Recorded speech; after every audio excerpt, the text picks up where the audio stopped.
Hey, I don't know how long this video is going to last or if I'm going to post it, but yeah, so just wanted to talk about some issues that are still lingering since, some degree of less self uh I don't know, I describe it as like my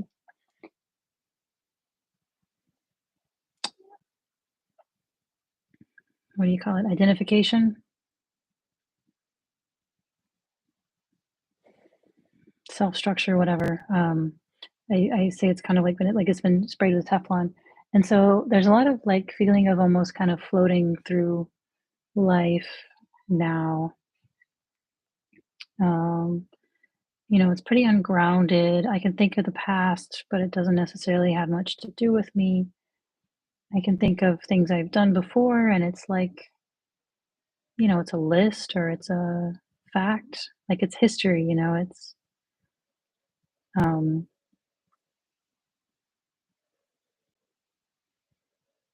it's fun to think of some things, but it's like it's a movie or something. It's something that it's not happening now. So it's not, yeah, it doesn't seem like me because, maybe, yeah, I don't know. I don't know what I am, and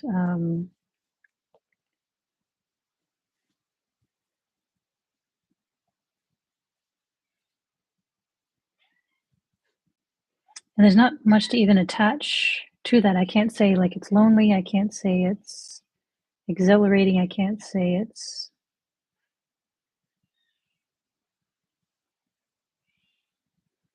I mean, what am I referencing when I say any of that?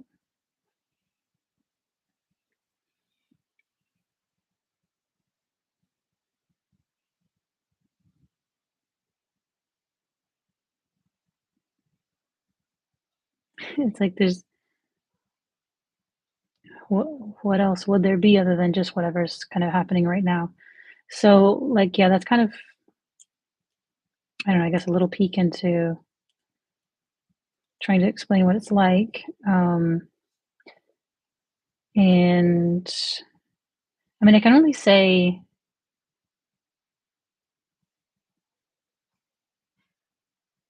it's self-validating in the sense that,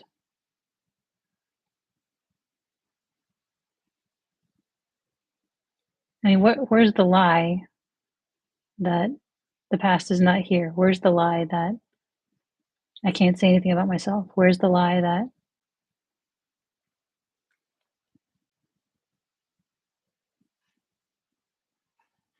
I don't know, like maybe there actually is a character with my name on a timeline who should be doing something else other than what she's doing right now. But it's just so counterfactual. Maybe if I never, maybe, but maybe if I never found non-dual, I never would have, I'd be doing something else, something better with my time.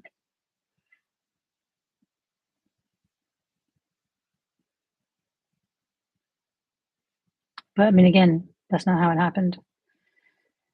Maybe I'm brainwashed. Maybe it's all a dream. Like I took a gummy last night, and something that frequently happens when I do that is that my brain just comes up with all kinds of different scenarios, all kinds of different possibilities for who I am and where I am and what's going on. And and then I'll kind of like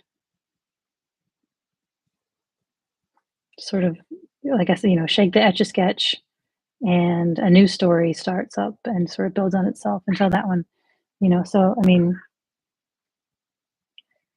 of course those tend to be less having to do with, I guess, stories that other people would agree on, and stories that would be agreed on by things I wrote in my journal 20 years ago. Um, it would seem to back up the main character arc of whatever's going on. Um,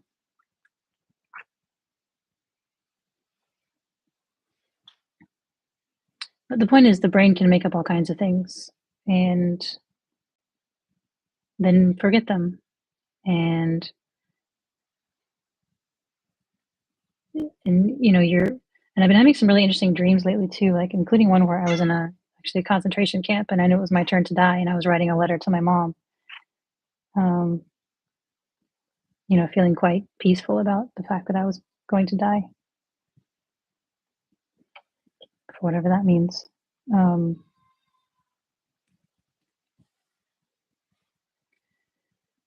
and it's interesting to be sort of conscious for those dreams and believing that I'm in that scenario. And then not only does it end and sort of fall down, and I no longer believe it, but most of the time I just forget it completely. So, you know, the conditioned mind asks, what the hell is the point of that? Why go to all this trouble to create a being with, you know, an apparent being with consciousness, with apparent consciousness? I mean, yeah, maybe this is another dream. I mean, yeah, in whatever sense you want to take that. Uh, but just to have this brain that makes up stories and then forgets them, and then makes up stories and then forgets them, and then maybe gets dementia and forgets everything. And I don't know. It's just really driving home the extent to which nothing is preserved, nothing is collected.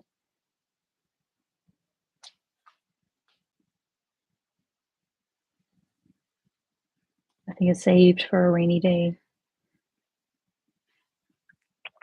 And I get flashes too where I feel like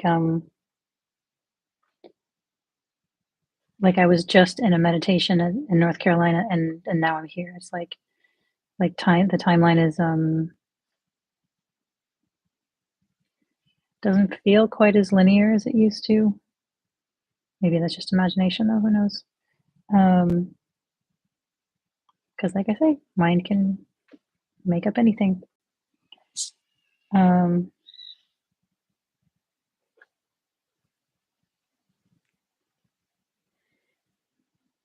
but yeah, really the sense of being in that kind of free fall of nothing preserved, nothing, no continuity. Of course, then when you have tacos 2 nights in a row, the kids are certainly thinking there's a continuity. We just had that. Um, I don't know. It's funny. It's really funny to be in this space. And yeah, I can't really say it's lonely just because,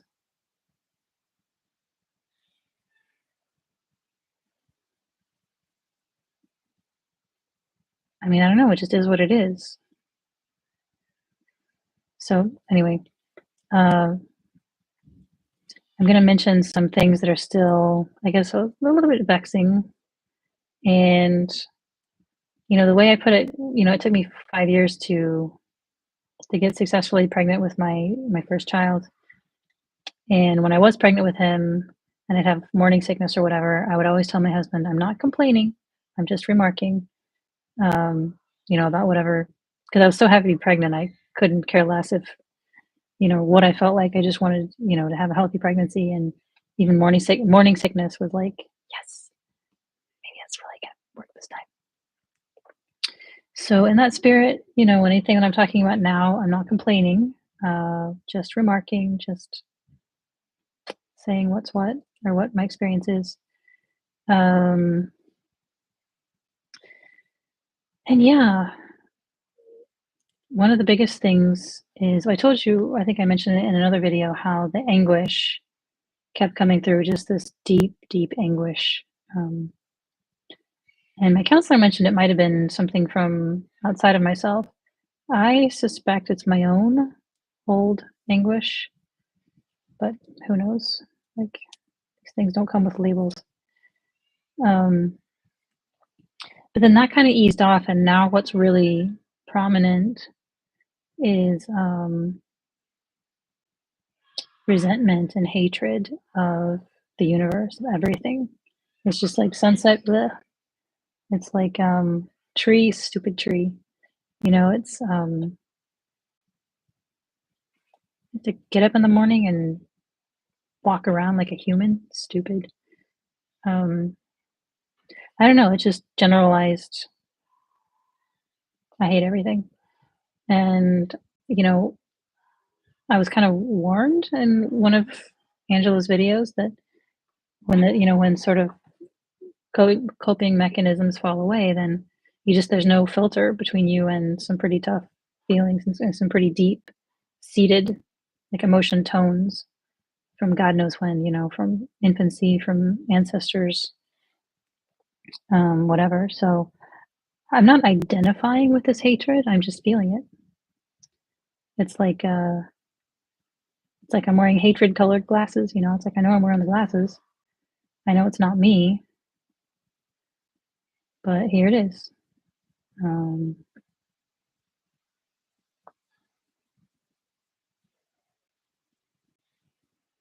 and I can say I hope it goes away soon because it's not pleasant. But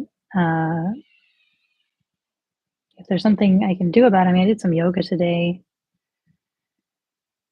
Planning on doing some breath work tonight. But generally speaking, it just seems like maybe it just needs its time in the sunlight.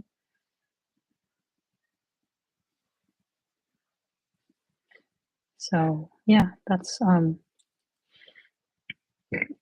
what's happening now. Um, Here's my daughter. Yeah, a cat. I'm a cat with wings. Ooh, winged cat. That's fun. There's the Princess Elliot. Yeah, Did you know that movie? I do. I Yeah, like those cats. cool. I'm a baby one. Okay, baby flying cat. I'll tell you what. I'm making a video. Can you give me a few minutes to finish it and then come back? Mm. This is when you make videos.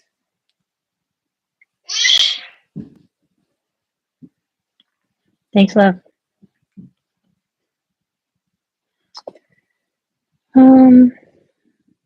Yeah, I kind of thought that would happen, but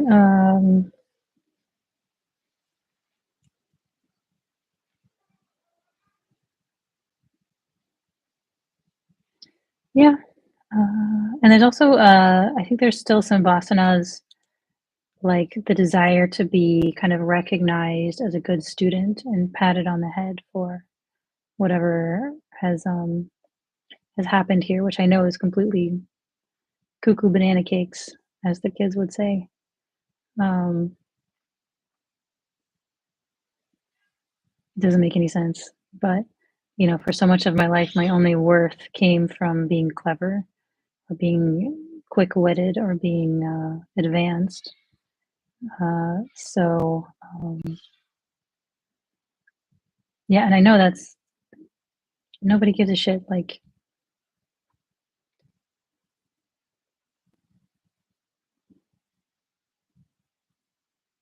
I mean, people generally just want to hang out with a regular person, right? Not like, oh, she's advanced. I'm gonna hang out with her.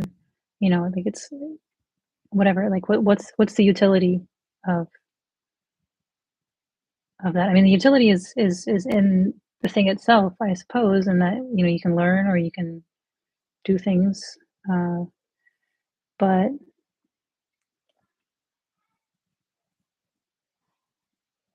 trying to wear it as a badge here in this particular given moment doesn't buy you anything. It really doesn't. Um, but I noticed that kind of sticking around too. And yeah, there's a sense that like I don't want to feel grateful. I don't want to be a good girl. I just want to be sullen and withdrawn.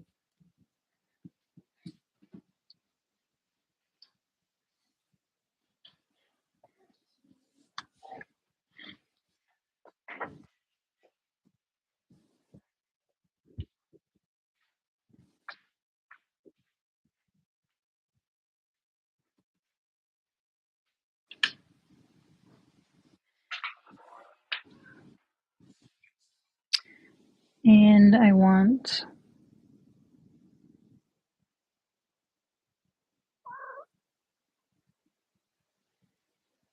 yeah, the idea of being grateful when I was a kid, it was kind of like it was like a weapon. It was like, "You're ungrateful, you're spoiled, you're not allowed to have feelings about whatever's happening because it could be much worse."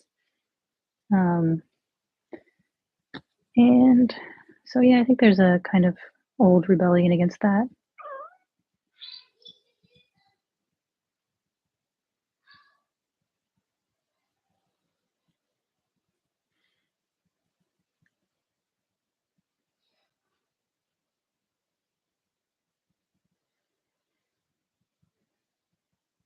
And this is kind of on the way out, but there's a sense that anywhere that I can be, anywhere that I am, anything that I embody or whatever cannot be all that impressive.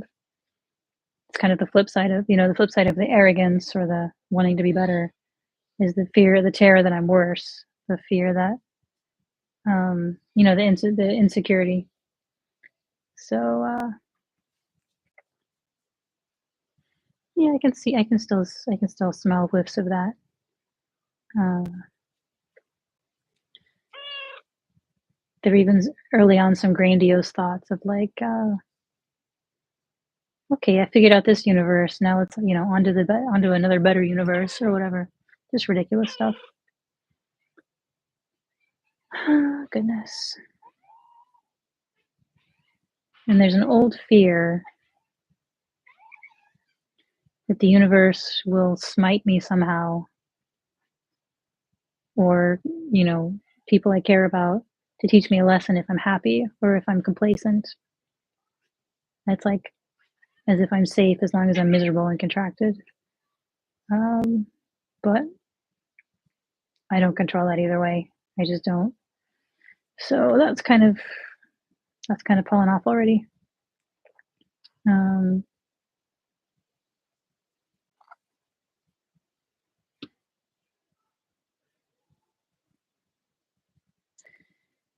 yeah, so it's interesting that this sort of feeling of hatred is just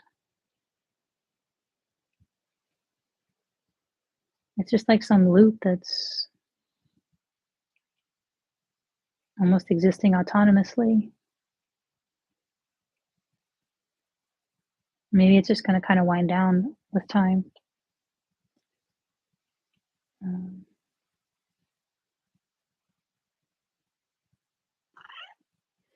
and maybe this heaviness in my heart will wind down with time.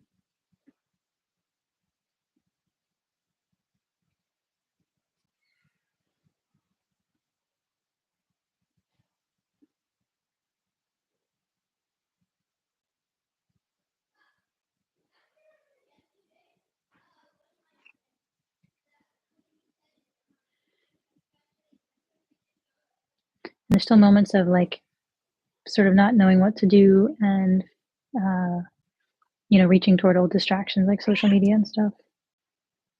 Um, but that doesn't feel as compelling either.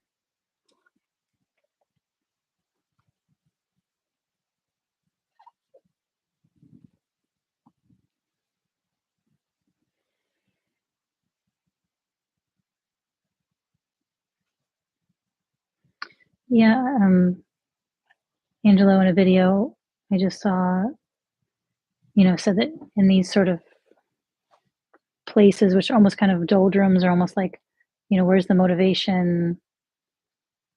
Because maybe the motivation was kind of egoic, and now that it's pretty clear that's just not a thing.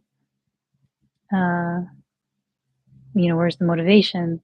And he said, well, do you feel deep peace? And if you don't, then why? Ask yourself why. What would need to happen so that I would stop seeking deep peace? And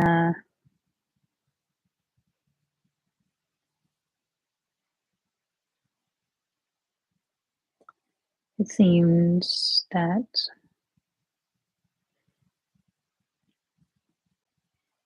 yeah, I mean, some old stuff just needs to move through. Uh,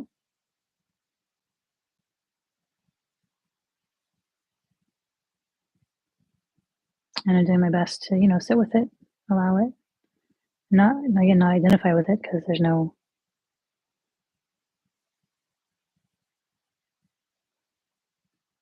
illusion of that anymore.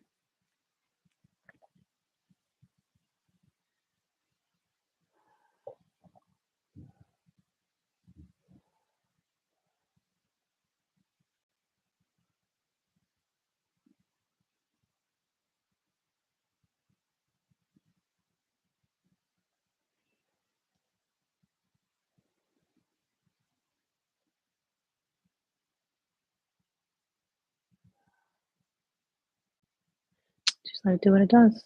And, if everything is tinged with this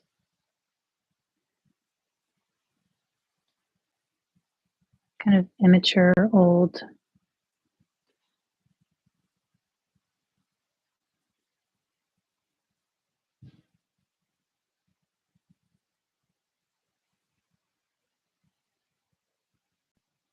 protective hatred and disgust, and that's what's happening right now. And, by definition, it's okay because it's what's happening. And it must be what needs to happen.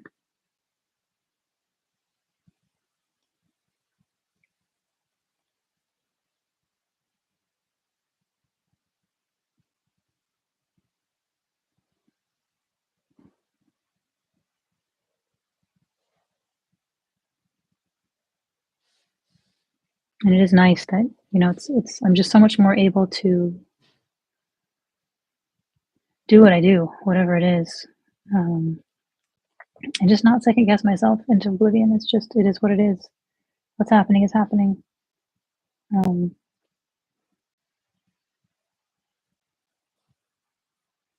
it literally could not be otherwise.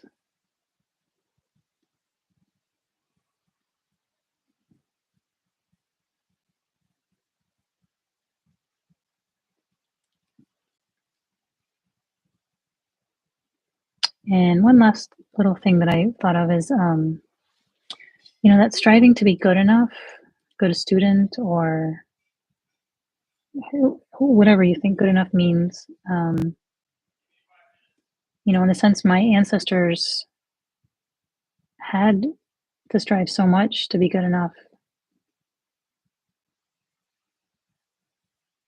in different ways, like my grandparents having almost a dozen siblings each, and on my mom's side of the family, and my dad's side of the family, I don't know, they're all kind of like business people who just sort of moved around finding opportunities and wound up in Texas and then Oklahoma during the oil boom. My dad is a geologist, and he died.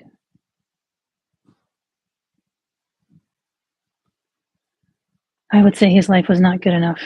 Um, I don't know what he was trying to accomplish or what sort of led him to kind of live such a sad, pointless life, cut off from everything.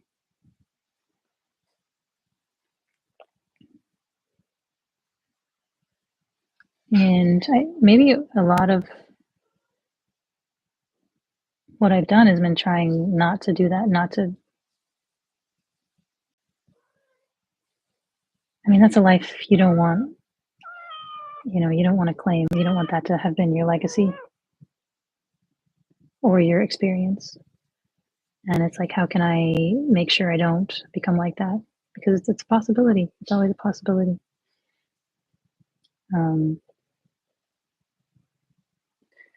But my efforts to be good enough, my ancestors' efforts to be good enough to just survive.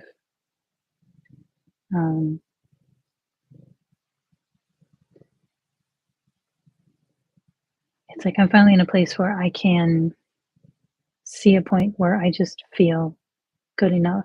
There's no striving. There's no more of that sense of lack. There's no more of that sense of having to prove yourself. It's like, we made it. We got here. We're good enough. The world's good enough. You know,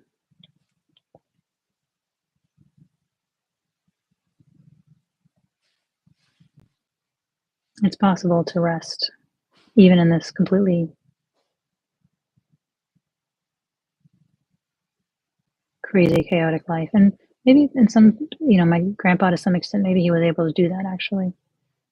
Uh, he seemed pretty content after he retired, carving his animals and spending time with his great grandkids. Um,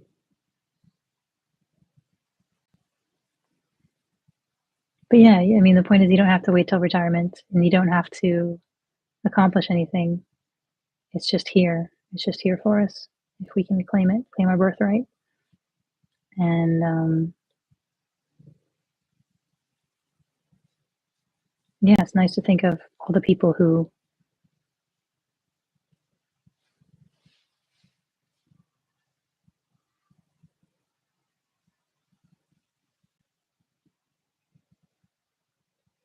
survived and were good enough to get another generation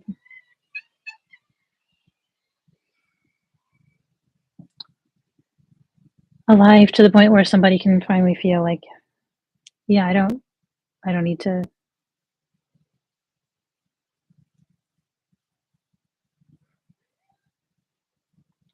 try to prove anything anymore. It's good enough. It's good enough right here, right now. So yeah, just some thoughts, and I'll keep you posted.